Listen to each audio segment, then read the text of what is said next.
Very good morning to all brothers and sisters in the Dhamma.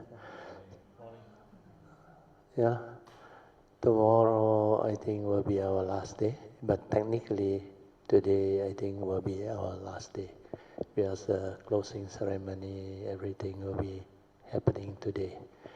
So before the 12 o'clock break, we try to finish whatever we have.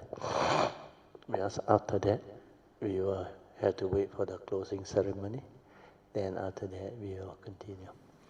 Okay, so today is day 8, 5th May 2026, Tuesday class. So we get Ingbi to help us chant the morning chanting.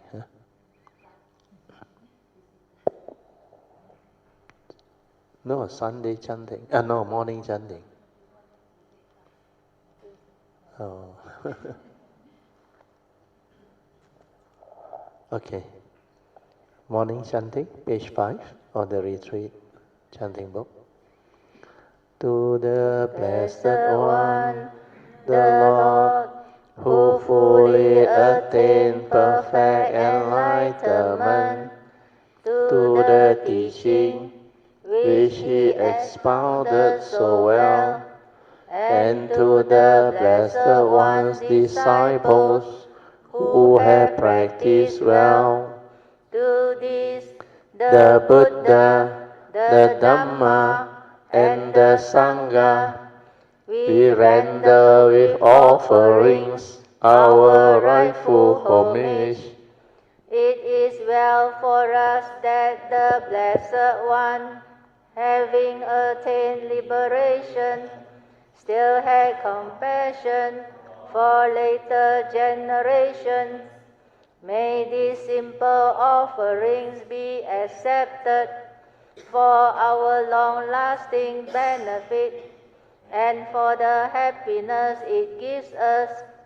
The Lord, the perfectly enlightened and Blessed One, I render homage to the Buddha, the Blessed One.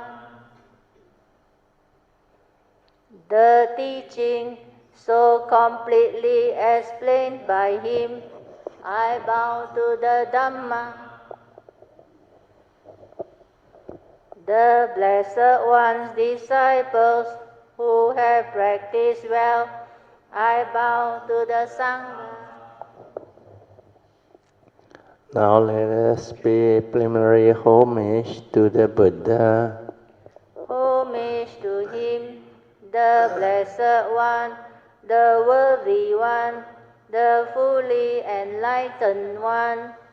Homage to him, the Blessed One, the Worthy One, the fully enlightened One.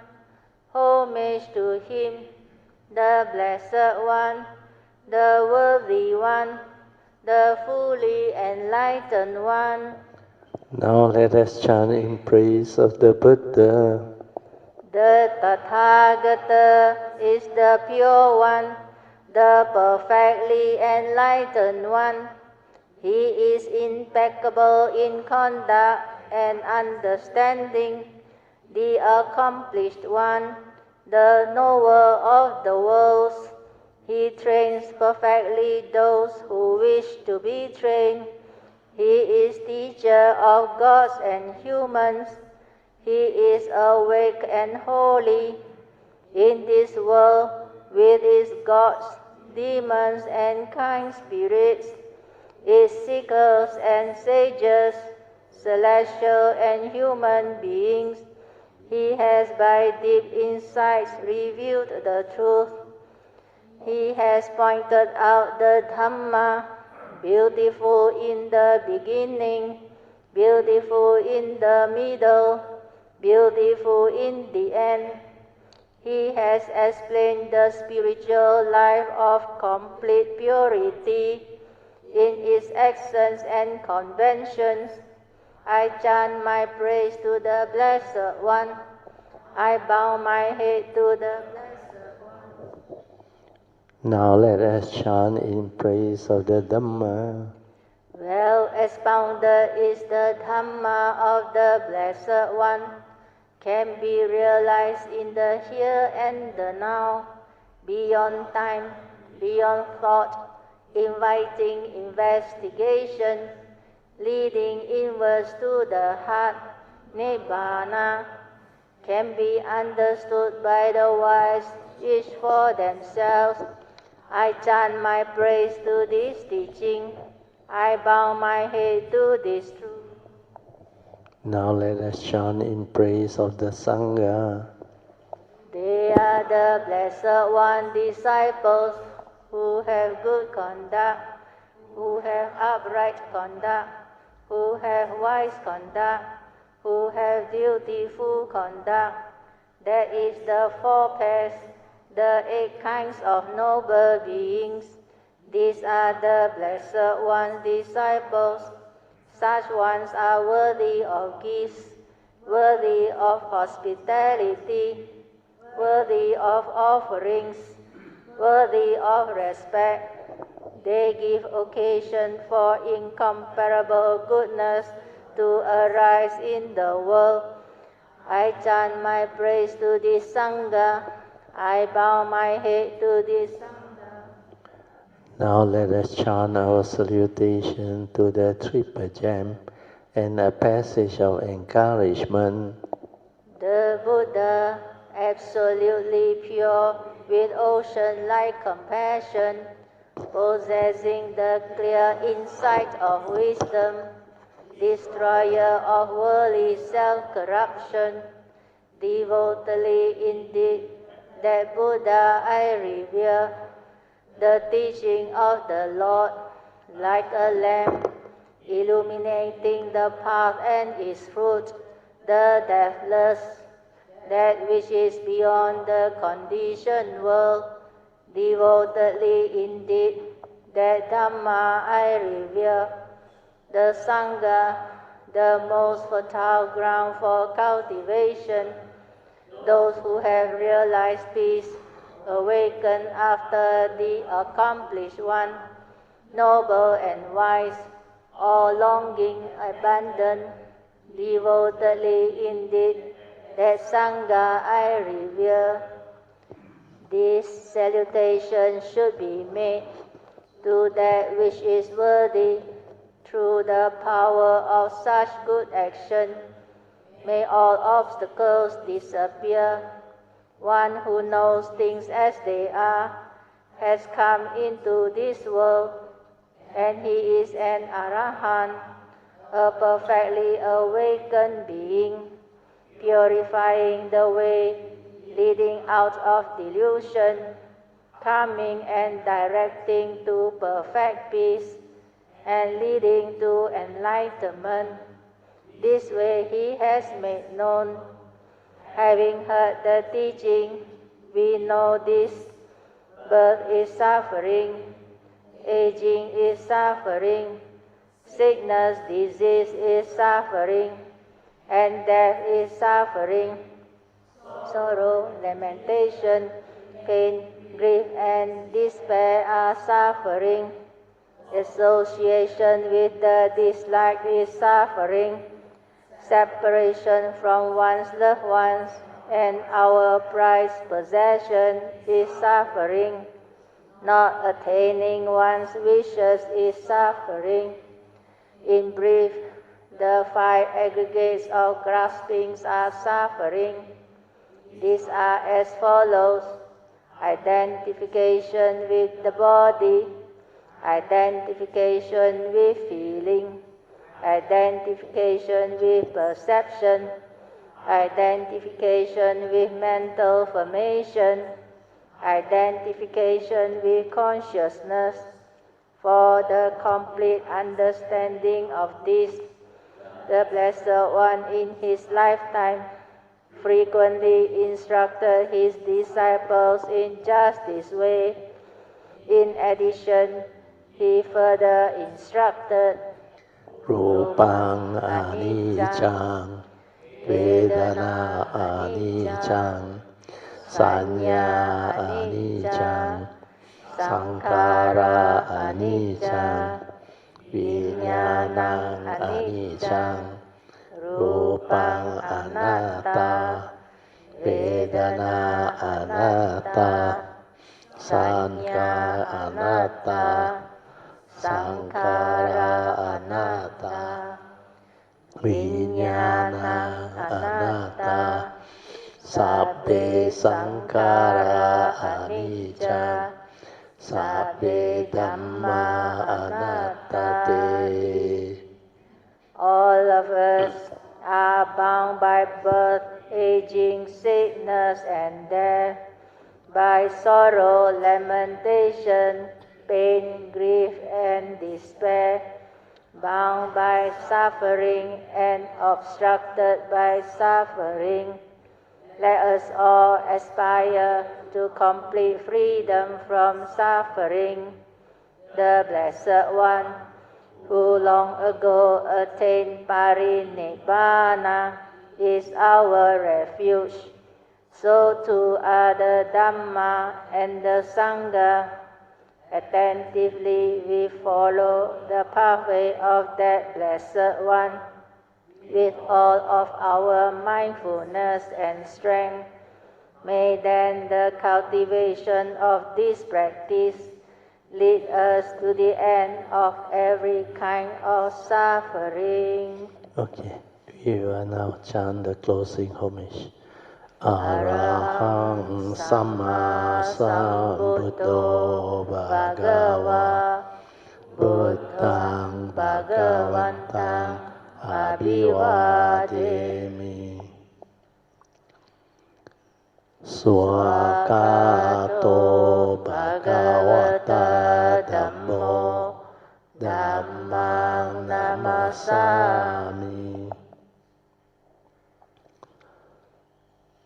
Supatipanno Bhagavato Sāvaka Sangho Sanghang Namami.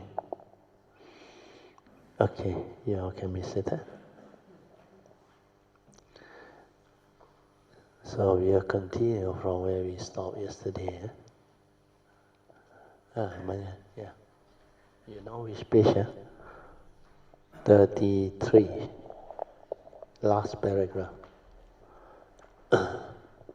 You just silence your mind and maintain awareness. Then later, through daily mindfulness, you develop mindfulness of the 6 internal sense bases and 6 external sense bases. After you have developed the mindfulness of the 5 mental hindrances, you move on to do the mindfulness of the 5 grasping aggregates of form and mind. To see all these aggregates of Rupa, Vedana, Sanya, Sankhara, and Vijnana arising and disappearing very clearly. Then you can be at the moment of feeling, at the moment of perception, at the moment of Sankhara activities, before it starts to concord and move, before it even stirs, reacts, or thinks. It is like slow motion inside there. It cannot move. Your mindfulness and wisdom are so stable, it can just stay there. I can still remember, at the moment of contact, it just stayed there. It didn't move. That is why when they tell you, upon contact, feeling arise, don't believe, but investigate it, because only when you release it, the awareness, then feeling arise. Then the content of consciousness went in. If you lack wisdom at the moment of sense experience, feeling will condition craving straight away. You cannot cut at feeling. Without wisdom, you cannot cut, you cannot free. You cannot stop that movement from feeling to craving. It is as if it is automatic. That is how I came to realize, without this uniso manasikara wisdom and understanding, you cannot act, you totally cannot act. When you have them, this wisdom just comes out and prompt you and straight away frees you. That is how feeling becomes pure feeling, and you can laugh at it. You know it cannot move already. That is why the whole cultivation is so different. This mindfulness of the 5 aggregates of form and mind cultivation, you will also go through. After that, you move on to cultivate mindfulness of the 6 internal and 6 external sense bases. This is the 4th way to meditate, to overcome unwholesome thoughts. This is how you trace the origination factors. how anger comes to be, how fear comes to be, how the restlessness of mind comes to be, how sensual desires, ill will, and doubt come to be. When you stay with it with pure awareness, it will cease to be. Then you start to understand the Dharma. You start to understand how this form and mind is like the physics experiment analogy. How upon contact, it triggers off consciousness via nature's law. Then the input of the content of consciousness determines your karma via the mental intentions input. All this you will start to see. Then you start to understand.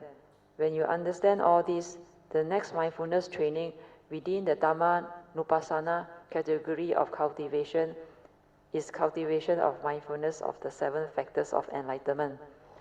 This is step 9 of the Avijja Sutta. When you cultivate these, the 7 factors of enlightenment keep on arising. Because by then you would have finished cultivating Kaya Nupassana, Vedana Nupassana, Chitta Nupassana, then now Dhamma Nupassana. You have come almost the full way.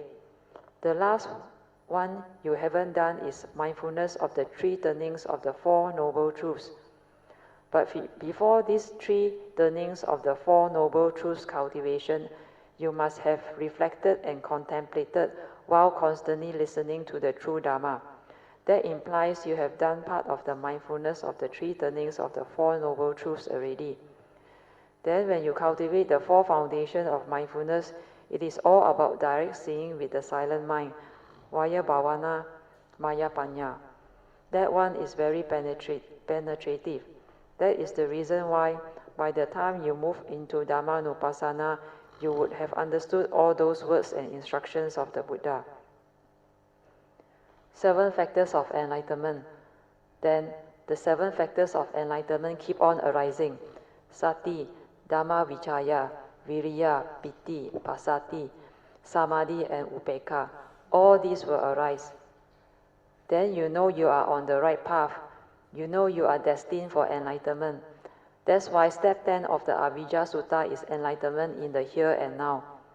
So this Avijja Sutta has all the needed cultivation components, 10 steps, very clearly highlighted. Do you know what is Avijja? Avijja is ignorance. So the Buddha purposely spoke this sutta, the sutta on ignorance. He starts out with the ignorance cycle, explaining how you fall initially, then how on the enlightenment circle you can reverse it. That's why you must go through all these practices and cultivation. The Buddha said, Kalyanamitta is 100% of your holy life. This is what he told Ananda. At first Ananda told him, it is only 50% of the holy life. But he said to Ananda, no, Kalyanamitta-ship is 100% of your holy life. Because without Kalyanamitas, I too realize you cannot find this way. All the great beings are your great Kalyanamitas, especially the Buddhas and Bodhisattvas. Without them, you cannot find the way. Without the Sammasambuddhas and the Sasana, it is not easy unless you are a Bodhisattva with the vows. Otherwise, when the Sasana window is no more, you cannot find the way. Only very few, which they call the Pacceka Buddhas, can. And these Pacceka Buddhas also must have cultivated before. Otherwise, they cannot become Pacceka Buddhas. They become Pacceka Buddhas during non-Sasana time. So these are the understandings. I will have to finish off the 9 consciousness, which I haven't explained. The 8 consciousness arises and passes away every moment. After a sense experience arises, you perceive with the 6th consciousness. Then this 7th consciousness, which is the egoic and discriminative mind, will make mental concocting inside. That one is like your internal organ. That organ, upon contact, triggers off the 8th consciousness. And this is the alaya consciousness that has all these contents, which have karmic implications. But when you have wisdom, this egoic and discriminative mind is no more. Do you know why? Because Sankara has become pure aggregate, no more grasping. That is why it is no more egoic, no more discriminative. Then the 8 consciousness become becomes pure consciousness. There is no more greed, hatred, and delusion. That is why the Arahant has no more ignorance. That is why for them, no more avijja to condition rebirth consciousness. They will die realizing parinibbana. They will not take rebirth born of ignorance. This 8 consciousness, they call it the alaya consciousness or storehouse consciousness because they want to widen the scope. Indirectly, it is just your karmic consciousness. As far as I understand, there is no such thing as the alaya or 8 consciousness. There is only karmic nature, and everything is recorded in the karmic nature, and that karmic nature is the one that conditions rebirth via karma niyama and decide on your karma. That is the reason why the Buddha said, the moment you are born of your karma, heir to your karma, conditioned and supported by your karma, and you are what you are because of your karma. So when it comes to karma, you must be very careful.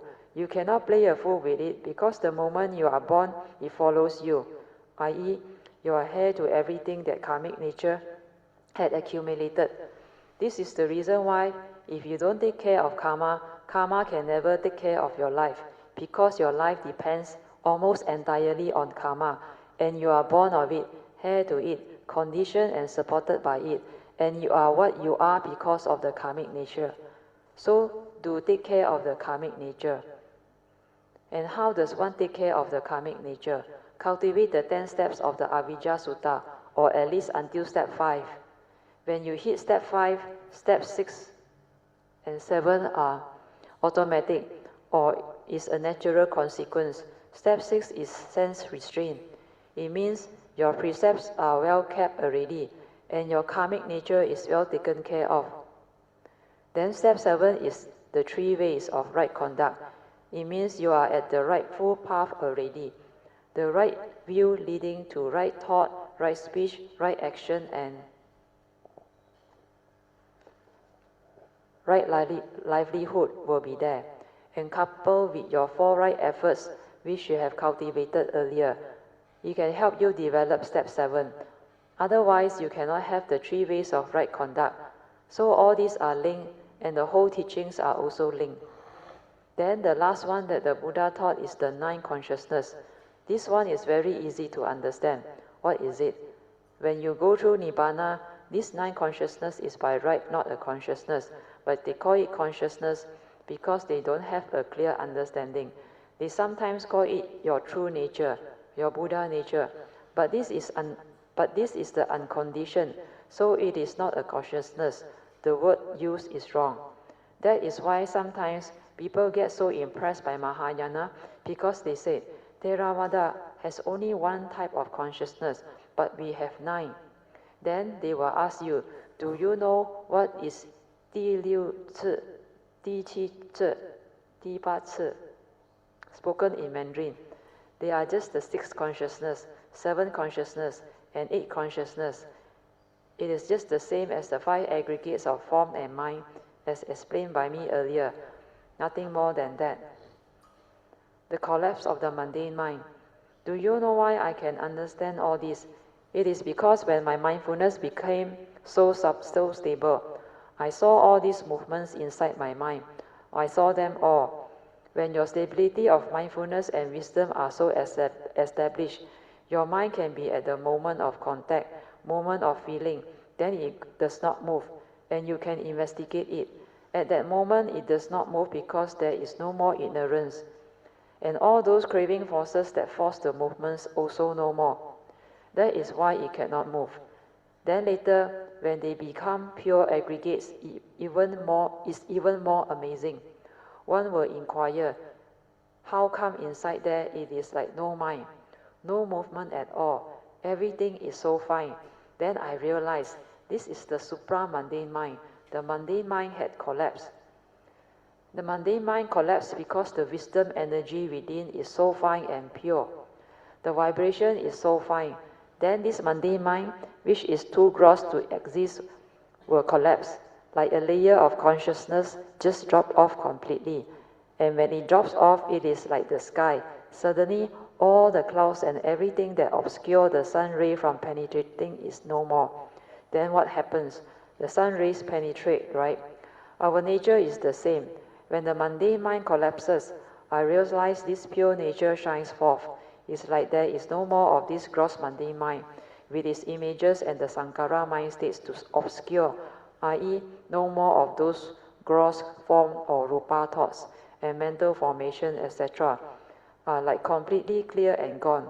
What is left is just a very fine supramundane mind which is like no mind. The nature shines forth. When this nature shines forth, that time I felt very different, and my nature was so amazed. How come it is like that? Suddenly I can see everything, despite nothing having changed. And now everything is so clear. The sati, the nature shines forth. Then it's like no need to cultivate mindfulness or awareness anymore, because that nature has shined forth. You are fully aware, and this is what Master Huinan called the mind that has no dwelling. It doesn't dwell anymore. It is that nature that shines forth. That is why it is very different.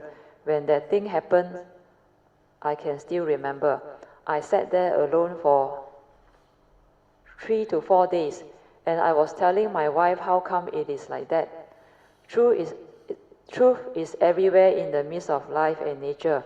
Why can't you see? For those who see, they always see. Every moment and every instant, the three universal characteristics of nature are there. Everything is so clear. That happened in 1989. Now it is 2019. So how many years ago? 30 years ago, right? Now I only have the chance to explain. Before, people could not understand. But don't worry. Please don't go and look for all this. Your time will come. You can never understand until you have gone through all these cultivations. But for most of you, because the Kalyanamitta force is very strong, so things can move very fast, and that is the reason why a lot of you will now can understand this sharing of mind much better now. In fact, the ability to understand all this is not easy. It means you must have had your past cultivations. You must have your parami, and because of that, this life is not a problem at all. And it is quite easy for you all to develop the requisite understanding.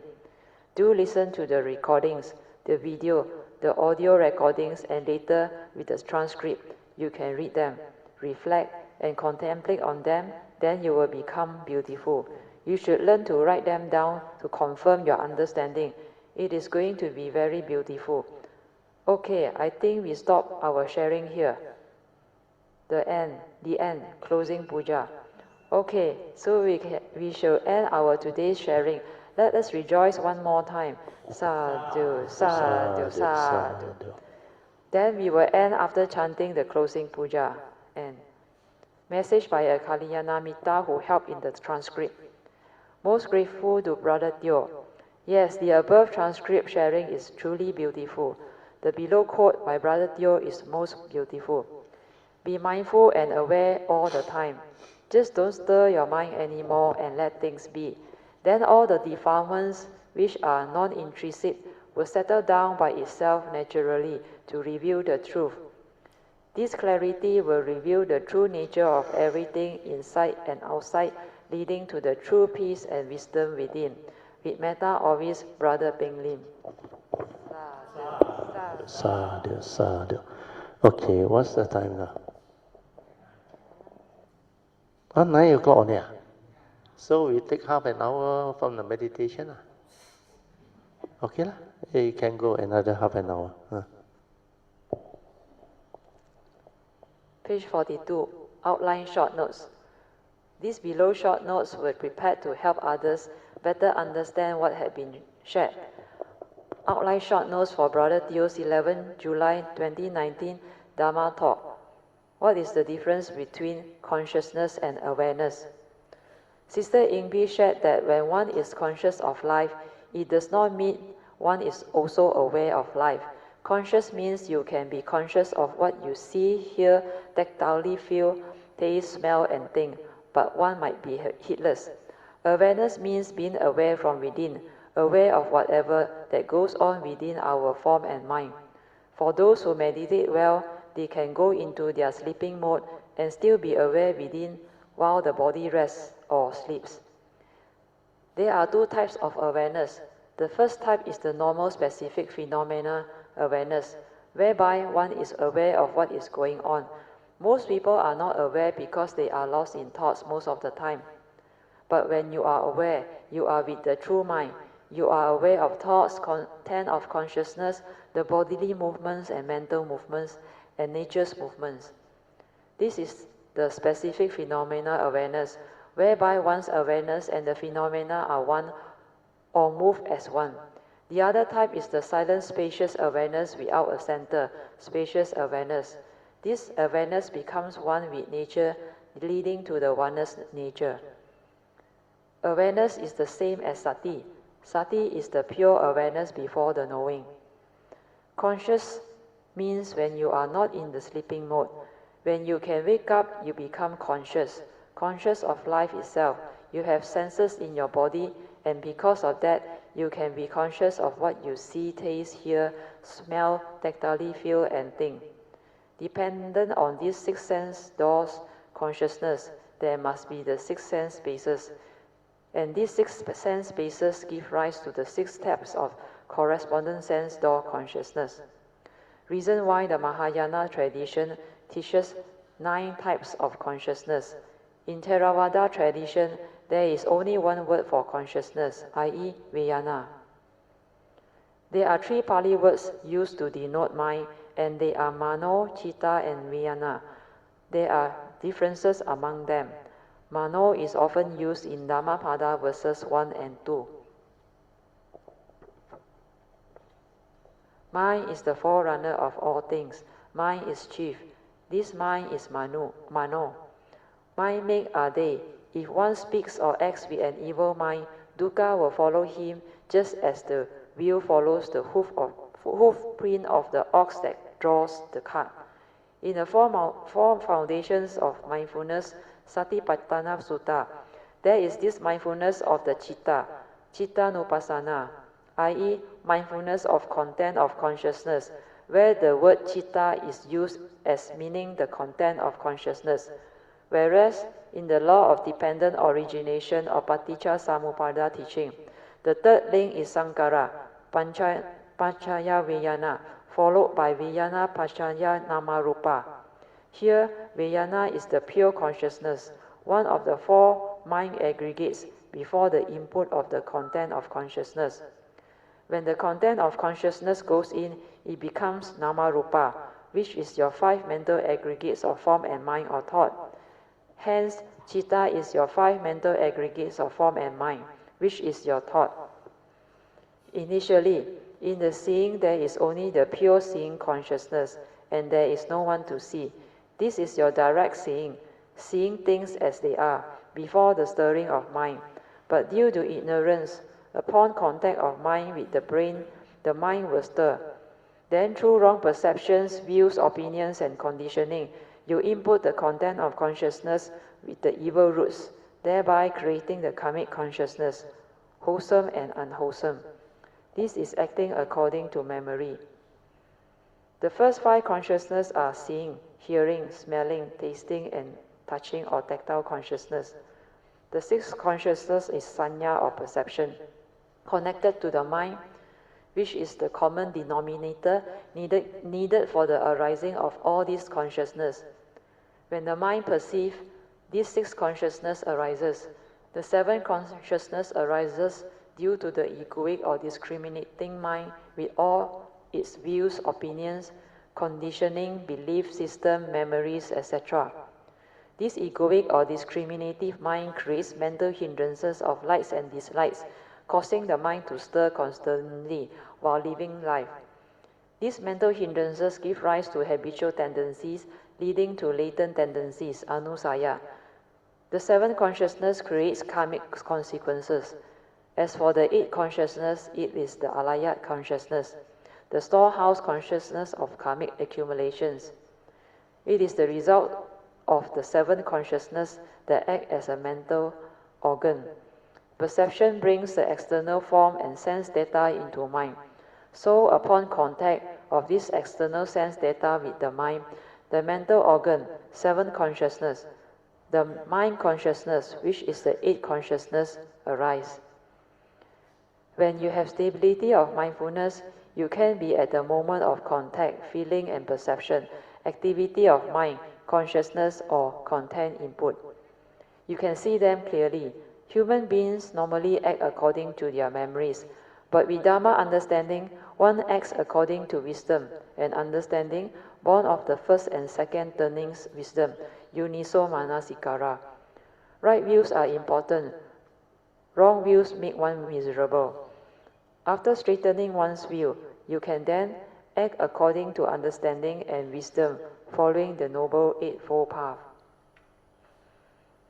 Understanding Karma Niyama, Chitta Niyama and Dhamma Niyama, the 3 important spiritual laws, are needed for the arising of right views and understanding. For the Arya, there is no more discriminative mind. Their aggregates of mind are non-grasping. There is no more egoic mind to cling anymore.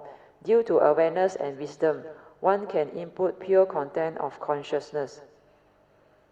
Dhammapada verse 21. Heedfulness is the path to the deathless. Heedlessness is the path to the dead.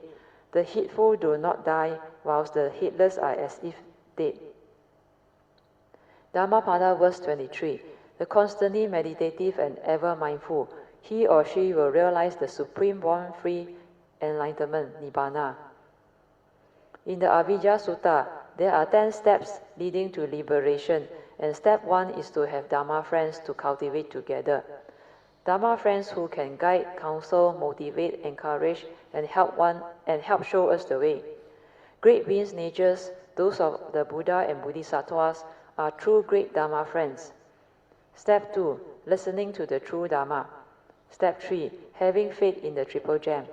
Step 4, having initial wisdom and wise attention at the moment of sense experience. Step 5, Sati Sampajana, mindfulness and clear comprehension. Step 6, sense restraint. Step 7 is the 3 ways of good conduct.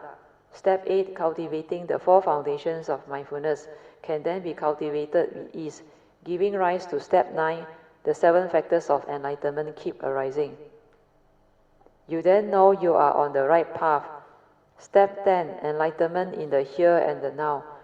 To understand Avijja Sutta better, please listen to my below YouTube video and view my below PDF download. After listening to the Dhamma, you should inquire, reflect, and contemplate into the 3 turnings of the 4 Noble Truths. When you contemplate and is able to see how the Dhamma stands up to investigation, there is strong faith in the Buddha and his teachings. You then stabilize your understanding and assimilate this understanding into your nature, leading to the arising of Yuniso Manasikara, born of the first and second turning wisdom. This understanding will surface when you confront sense experiences, born of the first Noble Truth's 8 realities. This understanding liberates you. With this Yuniso Manasikara, you become less reactive, your mind stirs less, have more equanimity, is more at peace with whatever arises, have more moments of silence and awareness and more space between thoughts. The 5 daily contemplations are very important. Our body is of the nature to grow old, fall sick and die, for it has not gone beyond old age, sickness and death, separation from loved ones and prized possessions when conditions cease to be. And finally, we are born of our karma, the owner of our actions, heir to our karma, conditioned and supported by our karma, and we are what we are because of our karma. Anicca, dukkha, and anatta are the 3 universal characteristics of nature, inherent in all component things, phenomena. With this right understanding, you can confront any issues in life with wisdom, understanding, and compassion. You need mindfulness and wisdom, or wise attention at the moment of sense experience. The initial wisdom that you had cultivated will prompt you to act following Noble Eightfold Path, with right view, etc. Original mind is tranquil and just aware. All the negative emotions and sankhara mind states are not intrinsic within. When the sensual desires, etc. arise, silence your mind, and your mundane thinking mind will slowly settle down on its own through knowing that they are all conditioned arising phenomena. Thus, just silence your mind and be with it. Then all these emotions born of wrong thoughts will slow down and you will realize your silent, true mind with awareness within. No more agitation, but only tranquility and stillness. With this, you will be able to witness how the arisen mental hindrance cease to be. You can then meditate on mindfulness of the 6 internal sense bases and the 6 external sense bases to trace the original factors and retrospectively reverse it. With this, you will know how the unarisen mental hindrance of sensual desire come to be. It comes through the senses, etc. For example, hearing, seeing, or recalling something that triggered it. Then you know how to free your mind. With this wisdom and right view, you will also come to know how in the future these mental hindrances will not arise anymore. This is part of the Satipatthana Dhammanupassana cultivation. Be mindful of the mental hindrances that arise. Be mindful of all the 6 aggregates of form and mind. Of the 5 aggregates of form and mind. Visati Sampanjana. At the moment of 6 experience, mindfulness is so stable that you can be at the moment of contact, even before the content of consciousness. Born of mental stirring is input. Without wisdom, upon contact, feeling will arise to condition craving. With wisdom, uniso manasikara, feeling will remain as pure feeling. Then, this pure feeling would not be conditioned into craving. With mindfulness of the 6 internal and 6 external sense bases cultivated, you will come to know how fear, anger, restlessness, sensual desire, ill will, doubt, etc. arise. These mind states will all cease when you just stay with it. With wisdom, there is no more egoic mind. Sankara becomes pure aggregate. The 8 consciousness becomes pure consciousness, free of the 3 evil roots of greed, hatred, and delusion. Thus, the reason why Arahants don't have rebirth consciousness when they die. All karmic imprints are recorded in one's karmic nature. Thus, Buddha said, you are born of your karma, heir to your karma, conditioned and supported by your karma, and you are what you are because of your karma. Reason why you need to take care of karma as your life depends entirely on it. The 9 consciousness is Nibbana, your true nature, your Buddha nature which is the unconditioned. The pure wisdom energy is so fine that the mundane mind will eventually collapse, and then the supra-mundane mind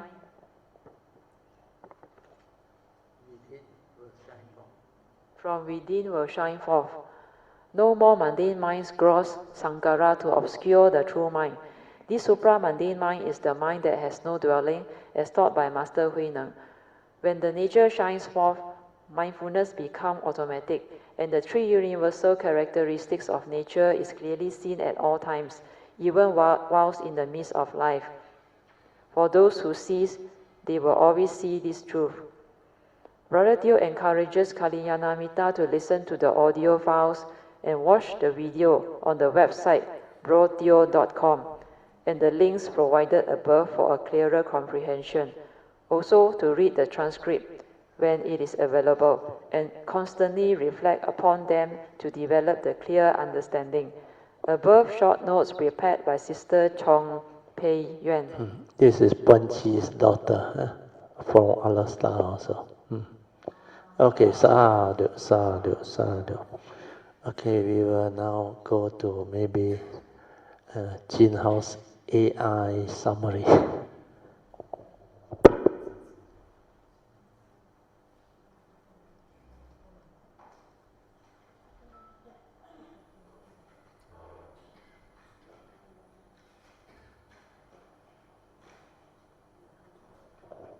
Okay, actually Sui has sent out last time when we have the house dana at Brother TK and family's house.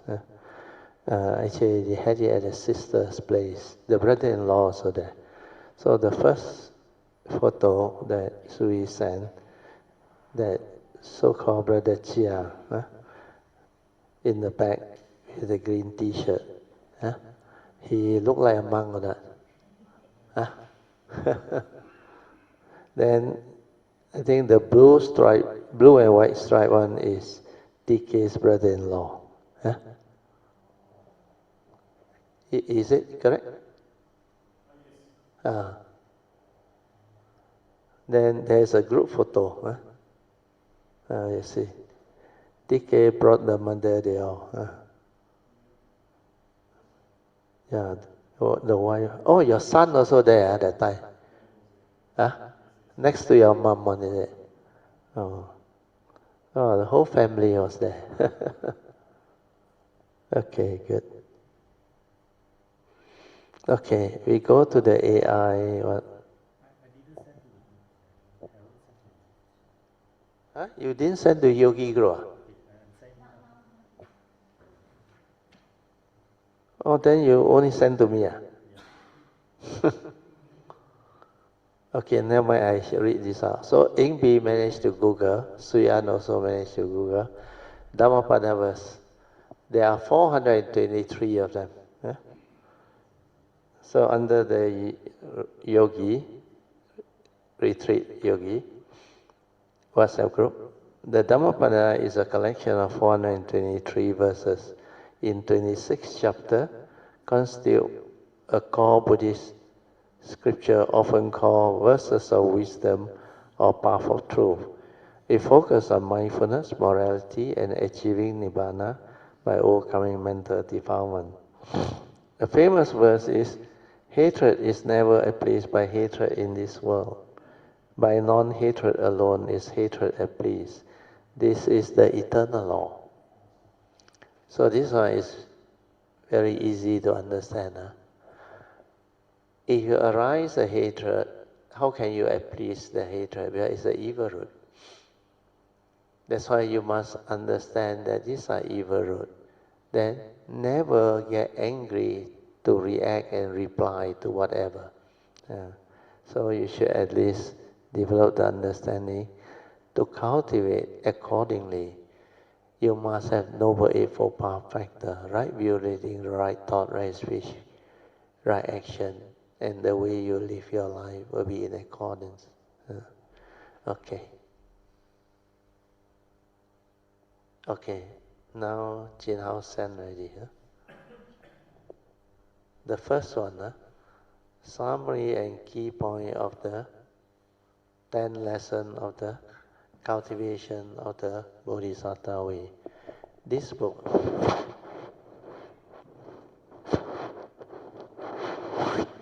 10 lesson on cultivating the Bodhisattva way, this book. The AI did a summary which is very good. So if you are lazy to read through the book, you read the summary. If it interests you, then only you read. Manyan, you can read. Thái Độ. All in point format. You didn't get it? No, this one I haven't read. This one is summary and key point. This is a different book. No? This is not the Blue Bodhisattva book. No?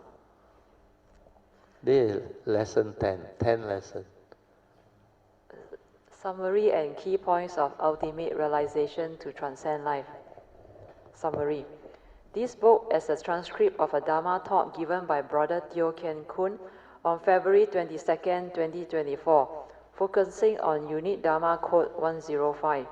To have the ultimate realization to transcend life, one has to transcend even the present moment. No. What are you reading? There is a summary. Jin Hao just sent on. The first one. The first one is the summary and the path to Nibbana. Oh, no. The second one, only the 10 lessons of cultivation. The second. Oh, I missed second one. But how come I got it from the first one? Because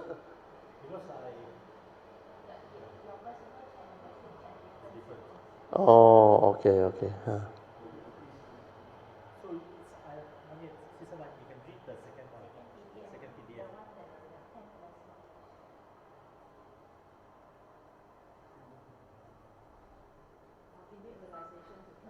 No, no, no. Lesson on cultivating. That one is a different one.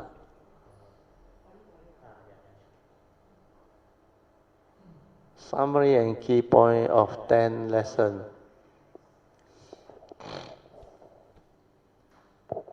Summary and key points of the 10 lessons on cultivating the Bodhisattva way. Summary.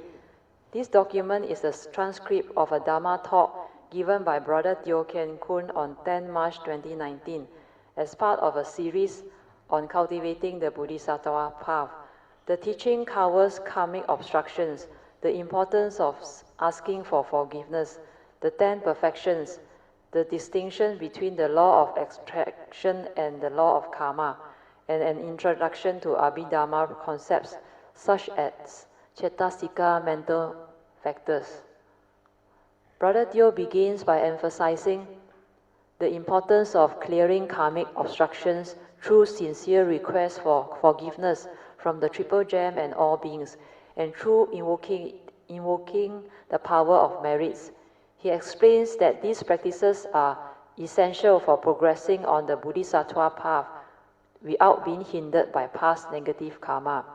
The talk then explores the 10 perfections, paramitas, that Bodhisattvas cultivate: generosity, morality, renunciation, wisdom, spiritual zeal, patience, truthfulness, determination, loving kindness, and equanimity. A significant portion is devoted to contrasting the law of attraction, popular motivation theory, with the law of karma. Brother Teo explains that while positive thinking may have temporary benefits, it does not account for karmic consequences. True success and well-being come from taking care of karma, avoiding evil, cultivating wholesomeness, and purifying the mind. The teaching also introduces the concept of Cetasika, mental factors from the Abhidharma, explaining that these are simply the mental states that arise in consciousness. He lists the 52 mental factors, including the 7 universals, 6 occasional, 14 unwholesome, and 25 wholesome factors. He emphasized that these are not mere theory, but are to be directly observed through stable mindfulness. Brother Teo then guides practitioners through the 10 steps of the Avijja Sutta enlightenment sequence, showing how initial wisdom, Uniso Manasikara, leads to stable mindful sense restraint and eventually stable mindfulness, sense restraint, and eventually awakening. The session includes meditation reports from students.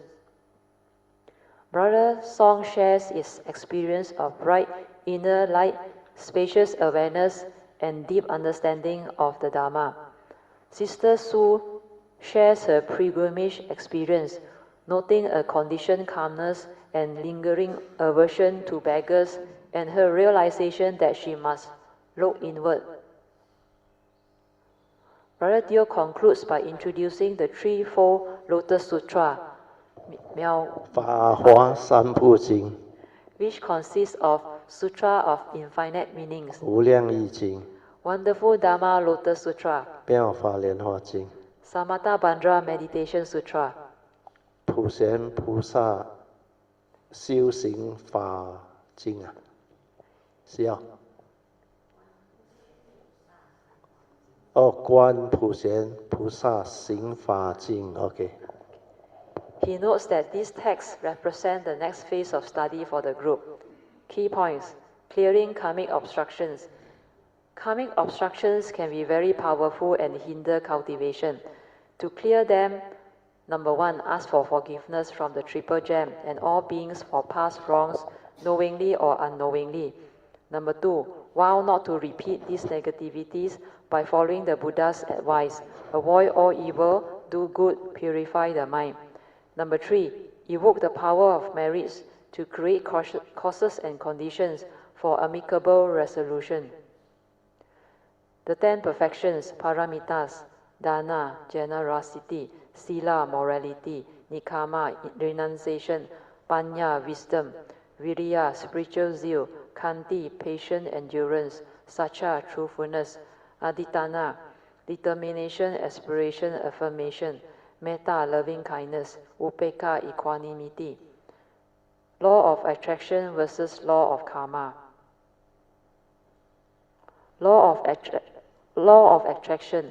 Positive thoughts attract positive outcomes. Law of karma. Actions, karma determine outcomes. So these two different, now you understand, because under the motivation theory, at one time, I think many years back, this was very popular. Yeah, a lot of youngsters actually at that time came and asked me this question because they were told at the seminar to be successful, to make a lot of money or successful in whatever you want, you must develop this positive thought to attract positive outcome. And there is a law of attraction. Positive thought attract positive outcome. But they do it without understanding that there is a moral causation, your mental intention behind. If it's not pure, the way you get it or receive it, the consequence of it is never taken care of. So, law of attraction is a tool where people use without complete understanding. So you don't take into consideration the moral causation, which is the law of karma, then you can get yourself into trouble too. Well, a lot of these who went for the course initially very happy, like, wow, the positive thought really worked. So it is based on positive thought attract positive outcome. Whereas the law of karma, your whatever moral causation means your thought process, the trigger of the action via the karmic law. That's why the Buddha says it's cetana that I call karma, your mental intention behind. So karma determines outcome, not only positive thought. So you see the two difference? Once you bear in mind on this, then you will not be gullible. So positive thought, you can use it to attract a lot of things, but it has its what they call flaw. It's not a complete solution. Then next one. Under law of karma, attraction, motivational, thought-based. So law of attraction based on motivational and it's thought based. Whereas law of karma is rooted in nature's law. Then number 3, I better read. Law of attraction, the third difference is, does not account for karmic consequence. See, this is a big difference, understand? Whereas the law of karma account for karmic consequence. You reap what you sow. You cannot through selfishness create all the positive thought and one thing's your way or no. Because there are karmic consequences. Then the fourth one, the difference is temporary benefit through the law of attraction can deplete your merit. It's just like feng shui. Understand? You live in a maybe conducive feng shui environment, then it can help you avoid during that period the negative karma. Then it help you to receive good thing or wealth and all those things via feng shui. But if you don't have the good inheritance of karma, it's like you don't have the spiritual wealth accumulated in your bank. You can draw on it, or not much left. After you draw, no more already, then you cannot benefit from the good feng shui. That's why a lot of people say, you heard of this Cantonese word, is it? Sao Mei. You heard of Sao Mei or not? In Hokkien it's called what? Siêu Wei Kia. Siêu Wei Kia. Sao Mei actually means, let's say you got very good feng shui. then that feng shui only protect you from the negative karma for a while, but you cannot stay there all the time. No?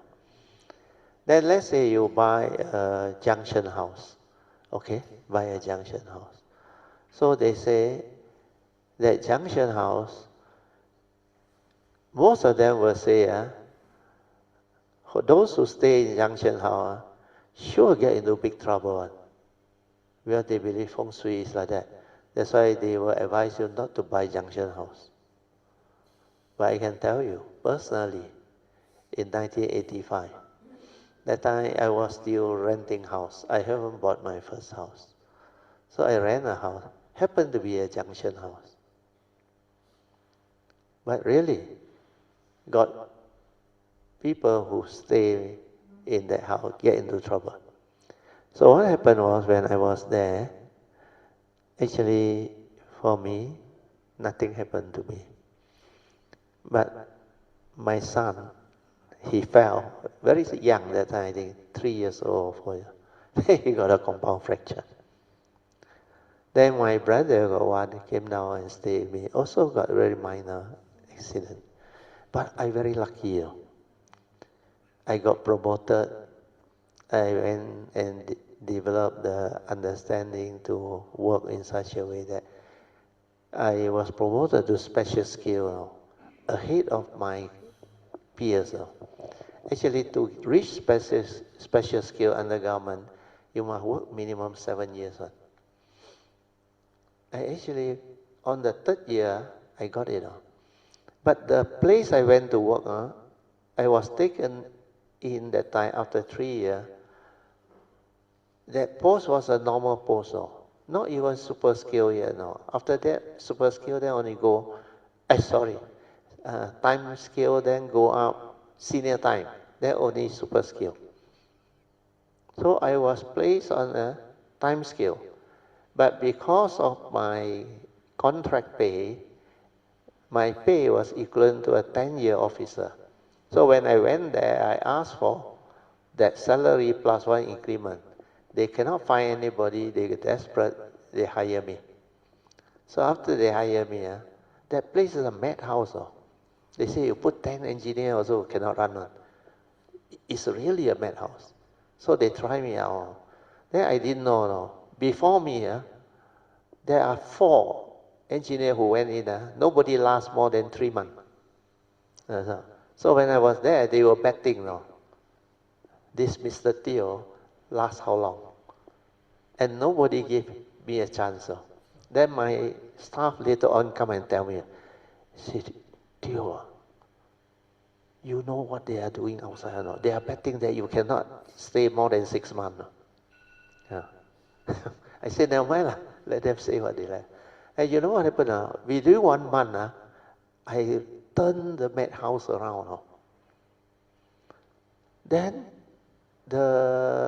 my immediate boss, the vice chancellor, he was so happy. Then he said, we keep him. He said, we keep him. So he straight away promote me and put me acting super skill G. Because there was a post. The previous guy who actually was on that post was a super skill F now. Super skill G then promoted to super skill F. So his post was vacant for very long now because nobody can handle. What happened was he was cold storage because I got 800 staff under me. So he cannot control them. You know what he did? He got a license to hold gun. He took out the gun and fired into the air. Before I went there, I didn't know. Later they told me. Oh. Then they cold storage him. Then they cannot find successor. Everyone come less than 3 months ago. Then I went in, 1 month, they saw what I did. Within 1 whole month, on the 2nd month, I was promoted to acting super skill. Straight away. Oh, nobody believed. Then I continue, resolve the thing. That's why during that time, I got a super skill. Then a lot of things go my way. Then I bought my first house. After I got my super skill, I remember 85, I stayed at house. And 86, I got my super, and that was deep recession, no. You all know 1986, isn't it? A lot of people out of job, no. A lot of my clients had 2 years, 3-4 year experience engineer, no job, no. No job for 2 years, no. And I got promoted, no. Then all my classmates in the private sector, cut pay. First time, my government pay us, of course, super scale, higher than that. So all this can happen because junction house means what? According to Feng Shui, it's a flow path of what? Qi, energy, understand? So good and bad will come, no? So you have the parami, the good qi, you can receive, no? The negative qi cannot affect me, no? But most people don't have that parami, understand? So the good qi, sao mei, don't have the good merit and karma to receive. But the negative one, a lot of nonsense one, most of them have, no? That's why you stay junction how you sure gao. Understand? No? So you must understand all this. Otherwise you become gullible. Then you go there every day, think of right thought. Positive thought. Positive thought, positive outcome, positive outcome. I tell you, you stay junction how, all your thought doesn't work. You have all the karmic, the chi flow. So understand all this.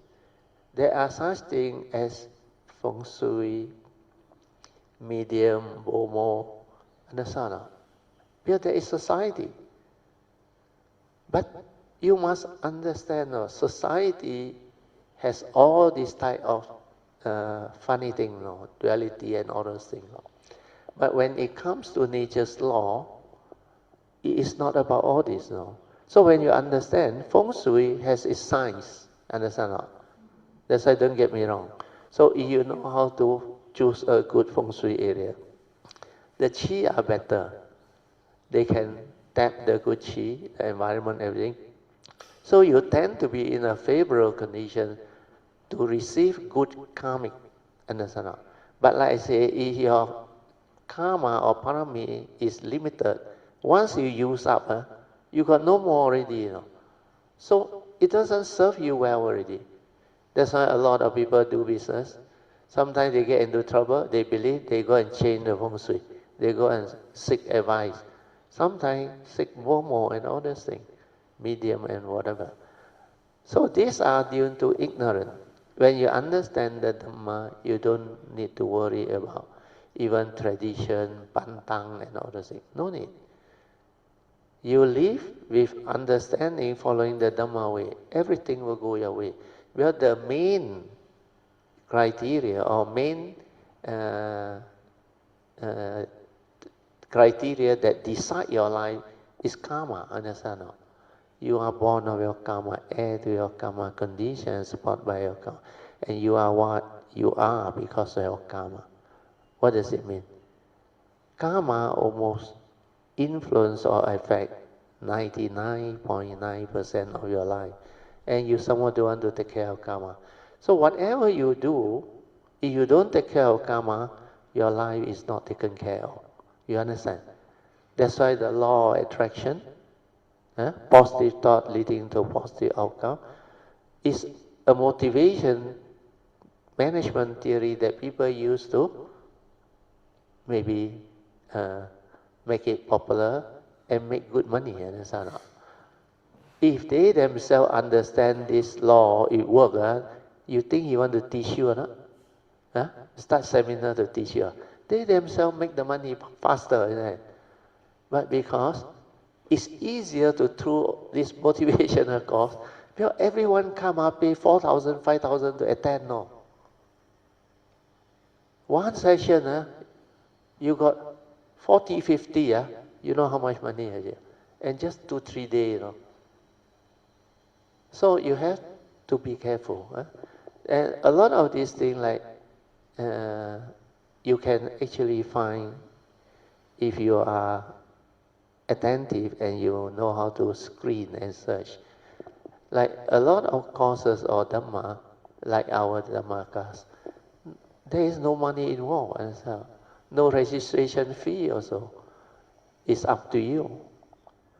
if you have interest, you have the affinity, you want to read, you want to attend, you want to learn, they are all there. Understand? No? So you have to actually have the understanding that in life, it's not everything so straightforward. If you don't understand life, you can become gullible. You can entangle yourself. There are a lot of things that you try, most of the time doesn't work. Like last night, Brother TK was down there with us. And he said, Brother Teo, like that means we must try lah. The method, technique, the measure. Try so many times, then only succeed. But what did I advise you all? You must meditate with understanding, understand? No? When you understand, you can screen, then you won't get into trouble, understand? No? Or you have less problem, understand? No? Otherwise, always deviate and lead to all the, they call, go to Holland. People take you to Holland. So all this demands understanding. That's why whatever you do, there must be understanding behind. Don't be gullible. Don't just gullibly believe, follow. And most people want to follow the crowd themselves. Well, they don't feel safe. If not popular, less people follow, you actually very, very reluctant to follow. Why? Because not popular. Oh. So whatever that is popular doesn't mean it is always the truth. Like Xuan Hua say, drug also very popular. A lot of drug idea. Why don't you follow? Then the other thing is also about life. Let's say stock market investment. You know, during market boom, euphoria that time, what happened? What happened? Follow the crowd, isn't it? Well, everybody saw easy to make money. So greed drive the rush, the desire to make money. So when there is a tip or some research entity, right, then the word spread like wildfire. Then as long as during market boom, whoever who go in still make money, you know. But ultimately, what is the law of investment? More or less zero-sum theory, isn't it? So zero-sum theory means what? Then I got one classmate who also very good in investment. Then when we discussed it, you know what happened? He laughed. He said, the stock market, very strange, he said. They will always draw the crowd through popularity. Then when it collapses, you don't know what it is. It will collapse when nobody expects. When the crowd doesn't expect, then everybody get caught.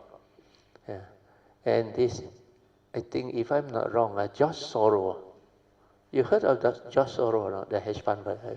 You know his theory is what? He got one investment theory. Theory of reflex. I think it's reflexivity. I forgot. Reflex. Don't know what area. I forgot. He said, initially nobody believed him. That's how he attacked Asia financial crisis. They come, they put in money, they actually create the euphoria. So that time, Asia, you remember, a lot of dragon. Singapore, one of them. Malaysia also one of them. Korea, Japan. So everybody was growing at 8%, 9%, 10%.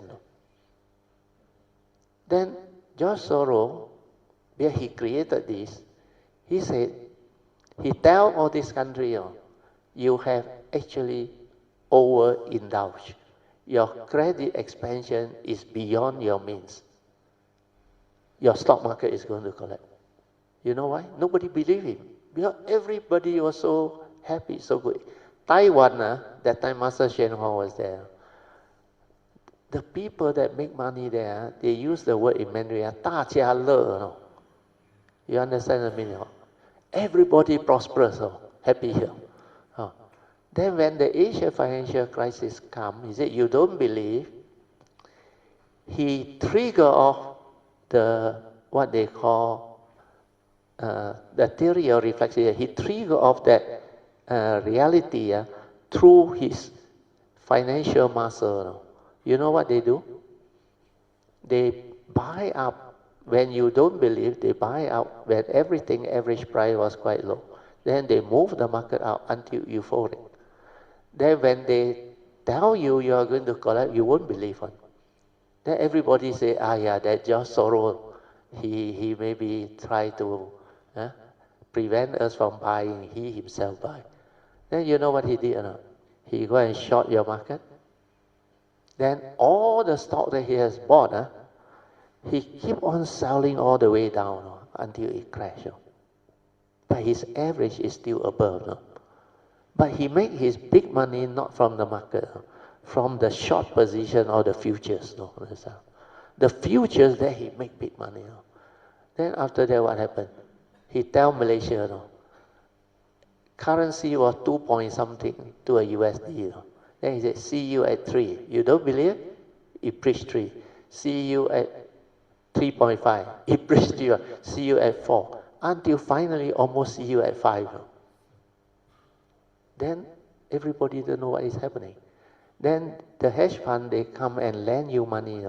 He said, US dollar interest rate very low. You ringgit interest rate very high. You carry trade. Borrow US, then convert to what they call ringgit, convert to US. You borrow US. Then this ringgit that you have in Malaysia receive a lot of high interest. He said, the more you do, you make the differential, isn't it? When the thing collapses, your ringgit instead of 2.3, you borrow US at what? 2.3, isn't it? 2.4, isn't it? Because the US dollar that time, that value, against your ringgit actually is at better rate. But you have to pay them back through all the US dollar. So instead of borrowing at 2 point something to do business, you end up paying 4 to 5 to the loan. Let's say you borrow 100 million.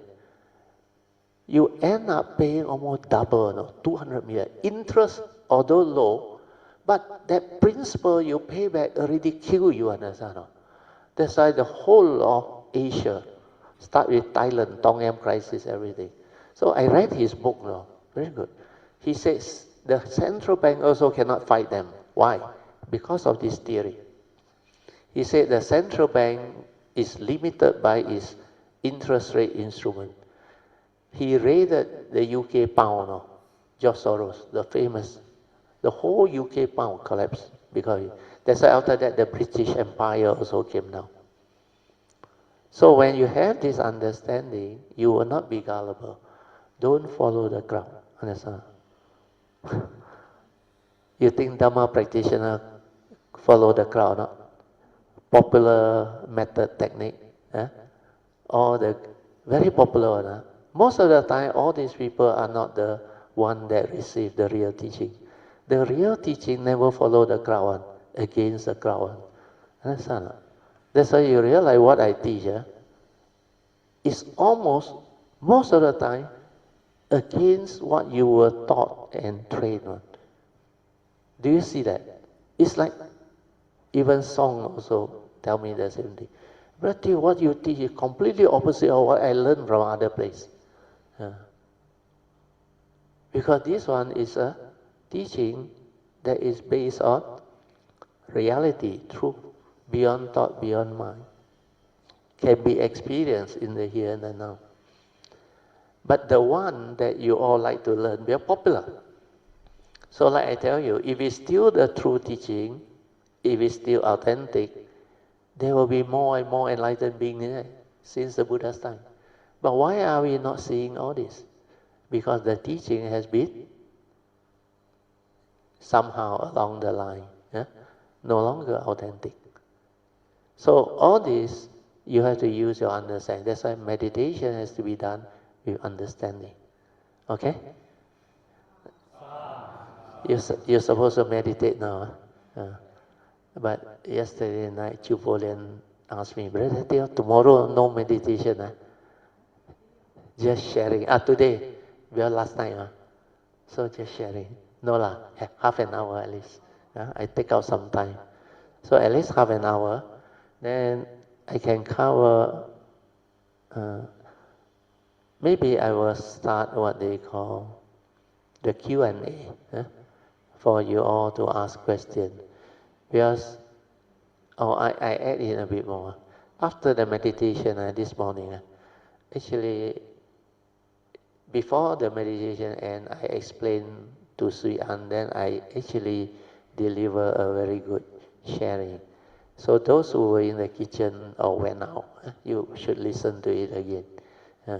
But KK Yip, after that he came and see me. Wow, his question was very good. I think I share this.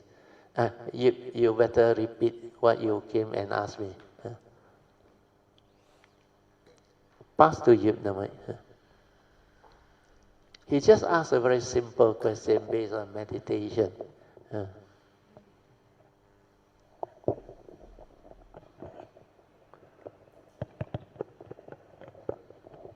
So I just hello. So I just consulted Brother Theo on my experience. Meditation. That meditation morning session. Yeah. So I have this same experience that when I sit, there's some movement that by itself, then move, then turn, and all this. Yeah. So similar like the last retreat. So this is a thing that I have experienced this morning that I consulted. Then he wanted to find out what is the cause behind. Yeah. Then I explained. Then when I explained, he understood very fast. After that, he was full of joy. Because meditation needs to be done with what? Understanding. So whatever you experience, do not resist it, understand. Like the Buddha said, there are causes and conditions behind. So this type of movement due to energy or what, most of the time is either you do some type of training, which is Qigong, or energy field, thought-based sort of thing, then it will create the movement. Like last time Yun Chan also said, Yun Chan around, they do Reiki and all that. Then he got a lot of Qi. So for him, I think he said he didn't do Qigong and all that. But I remember he told me he do rising, falling. Rising, falling means what? You actually note the rise and fall of the abdomen. No? The abdomen is actually near your Dantian area. No? You understand? No? And your Dantian area is where the energy accumulates. Then you will create the movement. So my first advice to him is, you silence your mind, accord and flow, don't resist, then you will find out the reason. Otherwise, how come other people don't have this energy, don't have this movement? What is it particular to you? That's why whatever arises, there are causes and conditions behind. Understand? So when you have that understanding, you have faith, you don't have doubt, then you accord and flow. Means move with it. Understand? Means learn to relax. He said he very relaxed. He very calm. So he just let it move, which is very good. Then that movement, actually, if you echo and flow, you don't resist, it will settle down. Understand? Like this mundane mind. If you don't feed it any more thought energy, it will settle down. Settle down. Then the true mind will surface. So through that, you will develop the understanding that in future you must understand what are you doing in the name of meditation. You develop the awareness-based meditation so that you can be mindful. Stabilize it, ever mindful, so that you can be heedful, you can use it to train your mind to insight in the phenomena, to develop the wisdom. And that is meditation. Through observation, through understanding. What happens in meditation can only be understood through observation. When you observe, you will see clearly who you are, what you are, and how you function as a human being. How your thought activity and process move. Understand? Then I say, this energy movement is like one of the mind state that can arise. At least this is energy, make you curious. Not so bad. Let's say suddenly, while you're living life, if you have mindfulness, suddenly you get angry, or there is fear. You don't know how to deal with it. But if you have silence and don't question, then you can inquire. Why did I become angry? Before anger arrived, I was not angry then. Then you can trace, where you silent. Oh, then you realize that thought, through memory, that phobia, or you heard something abusive, or you see something you don't like. That's how your mind stirs. Then this emotion arises. So it arises, it's like your movement, understand not? There must be something behind, like the Buddha said, whatever happened, there are causes and conditions behind. So find out. Find out through what? Through your silent mind, aware. This movement, if it's for fear and anger, is due to your wrong thought. Understand not? Wrong thought that condition that movement. Otherwise you won't stir your mind. Understand not? Then when you continue to silent aware, then you realize it ceases. Where it's dependent originating. Condition arising. When you don't feed it with all the wrong thought, it ceases. Means you can accept the reality.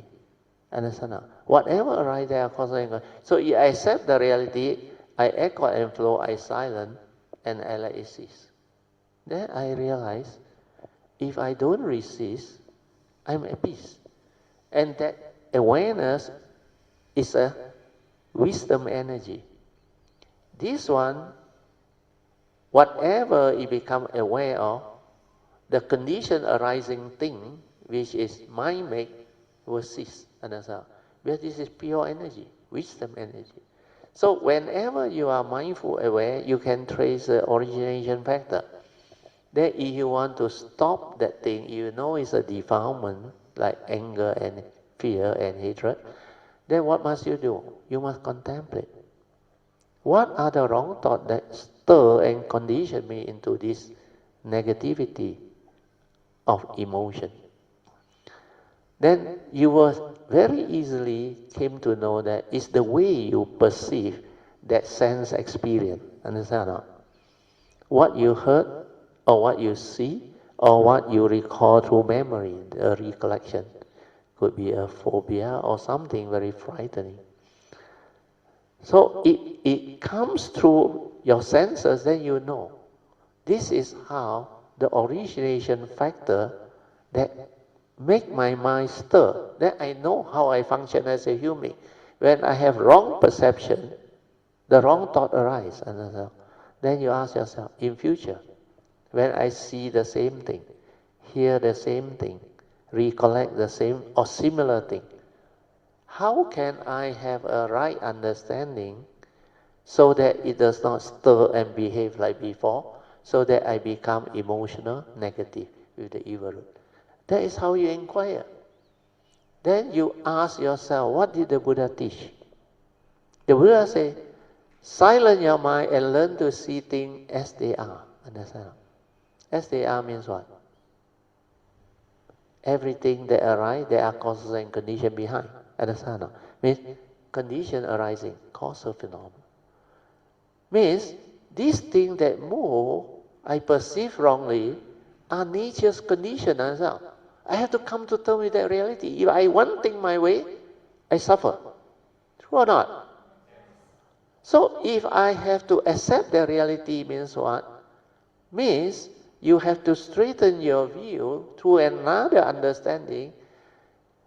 Then you realize the Buddha's meaning is very deep. Seeing things as they are means the world is the world, understand or not? People are just the way they are. They are conditioned like that, they will behave like that. That's why before you become enlightened, you perceive it negativity. That's how you stir your mind. That's how you entangle yourself with the greed, hatred, delusion, and karmic law. So meditation is from a silent, you observe, you understand the origination vector, then you understand how to retrospectively reverse it through an understanding. So the understanding is yoniso manasikara. That's why you must meditate understanding. Then all these questions gone. Understand? No matter what happened, accept the reality. There are causes and conditions behind. I only need to silence. Continue to observe. That's why silence is the pure awareness nature.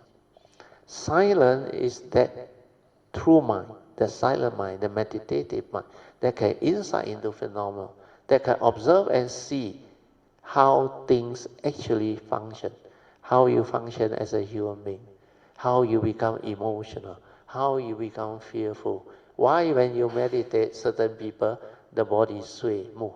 All this you can find out, but not through the thought, not through analysis, understand? No? Through understanding, through investigation, through the silent mind. That's why the power of mindfulness, awareness, leading to stability of it, to become heedfulness, is very important. So focus on the key understanding.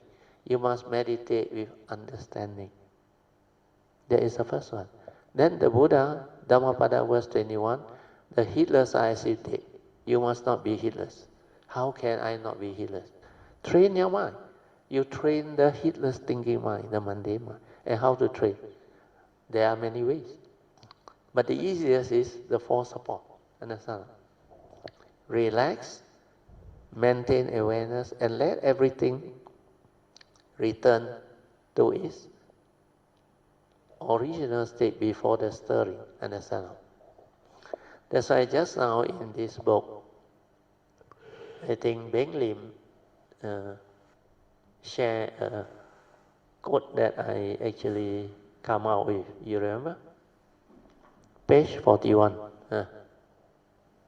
You read. Page 41. Beng Lim wrote me a message. He said, most grateful to Brother Teo. Yes, the above transcript sharing is truly beautiful. The below quote by Brother Teo is most beautiful. Be mindful and aware all the time. Just do not stir your mind. Do not stir your mind anymore. And let things be.